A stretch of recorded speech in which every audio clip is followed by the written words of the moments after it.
guys, Olive here.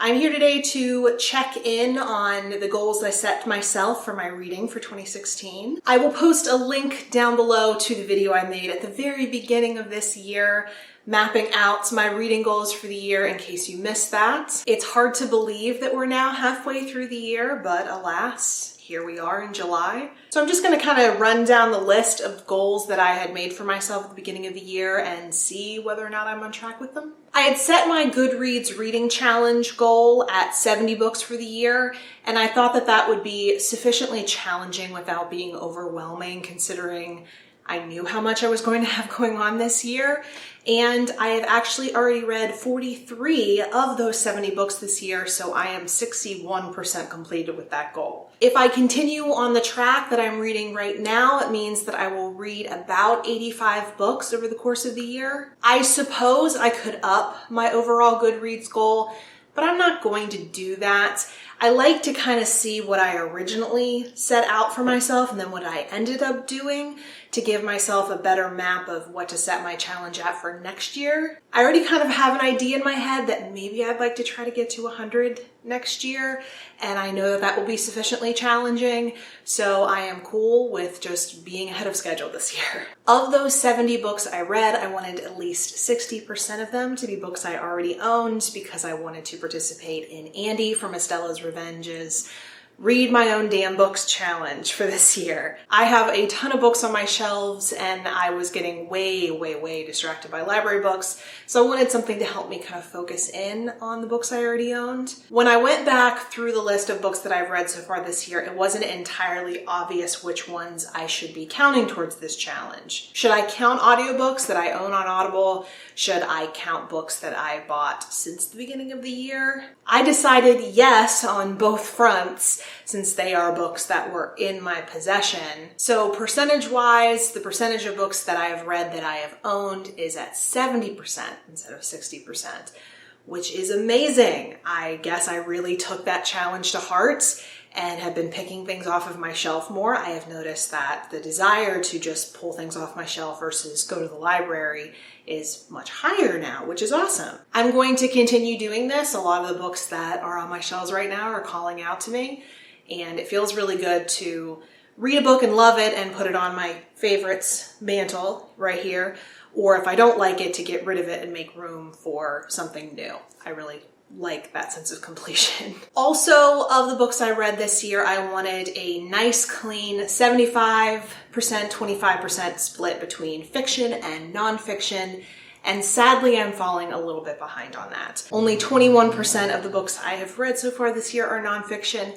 However, I am currently reading a couple of nonfiction books, and November is Nonfiction November, and I will be reading pretty exclusively nonfiction. So that's one of the reasons why we have Nonfiction November, to catch up on our nonfiction reading right before the end of the year. So I'm pretty sure that'll level off and maybe even will bump my nonfiction reading a little bit above 25%. I wanted to continue planning out my reading in spreadsheet form, which I of course have been doing. I really like to plan out my reading. I know a lot of people don't like that rigid structure, but it really works for me. It also helps me keep track of buddy reads or books that I know I really wanted to get to throughout the year, because I know the end of the year rolls around really quickly, and if you don't keep track of those books that you've made a priority, you can reach the end of the year and not have read them. I wanted to do some buddy reads this year, and I have done several.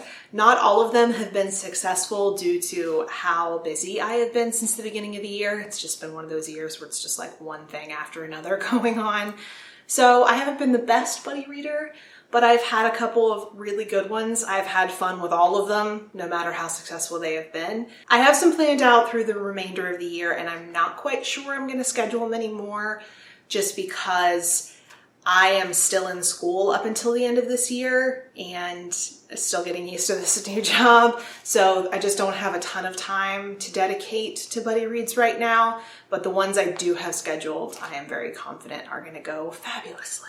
I also wanted to participate in readathons, which I have done, not to the extent that I wanted to, just again because of time. I did, kind of accidentally, but still did participate in Genreathon. I happened to read 3 books that week that fell into different genres. So I was really happy about that overlap. I did participate in Dewey's, which I've been participating in, I think, 2 different times now. This October will be the 3rd time, so that's upcoming as well. I meant to participate more in the underhyped Reads, Readathon, and Ribsats, but it just didn't work out. I also think the ladies from Genreathon are planning on having another round of it in October, so I'm interested in doing that again if time permits. I did want to reread at least 1 book this year, but preferably 3 different books. I wanted to reread The Rules of Civility, Uprooted, and The Night Circus. So far, I have reread The Rules of Civility, and I absolutely love the experience of doing it.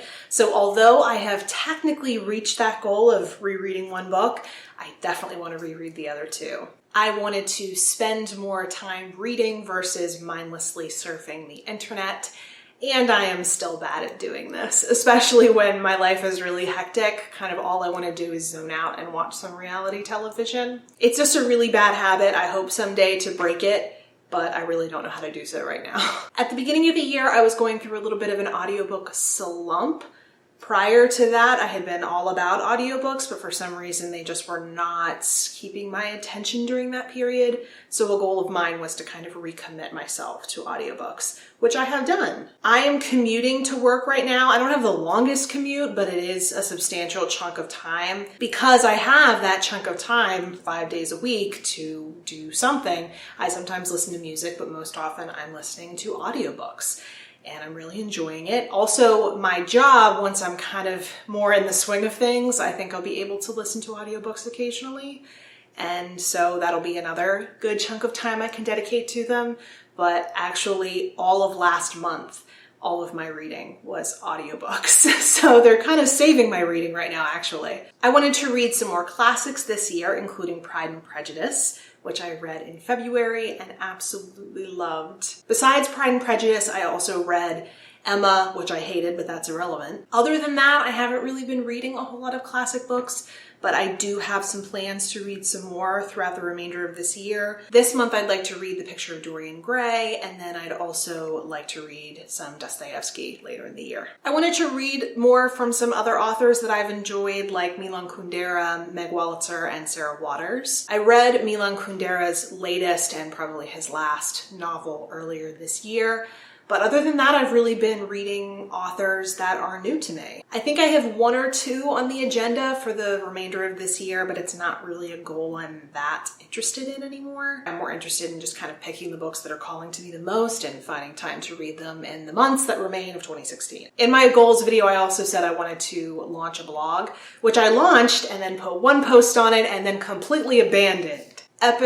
Epic failure. It has not been intentional. I have had several different ideas for stuff I want to put on the blog, but to say that this year has been the busiest of my life would be an understatement. I'm honestly not trying to make excuses. These aren't excuses. These are just facts. We'll see what happens with it. I'm not ready to throw in the towel on it yet because I do still think of blog ideas. I just lack the time or energy to sit down and do it. So I guess we'll just see what happens with that. And then my last goal of the year was my A Grown Woman Finally Reads Harry Potter series, which has been ongoing throughout the entirety of this year. I am just getting started on the 7th book now, and it is crazy to think that this series is almost over. I have had an interesting experience with it, positives and negatives. I'm looking forward to talking about all of those feelings in the last video that I do for the project. But it really will be nice to say that I have read the Harry Potter series. So those were all my goals for 2016 and how I'm doing with them. I think it's going pretty well so far. I'm interested to see how the year is going to end up. Let me know how you're doing with your reading goals down in the comment section below, or if you'd like to reach me anywhere else on social media, all the links are in the description box below. I hope you're having a great day, and I will see you in the next video. Bye.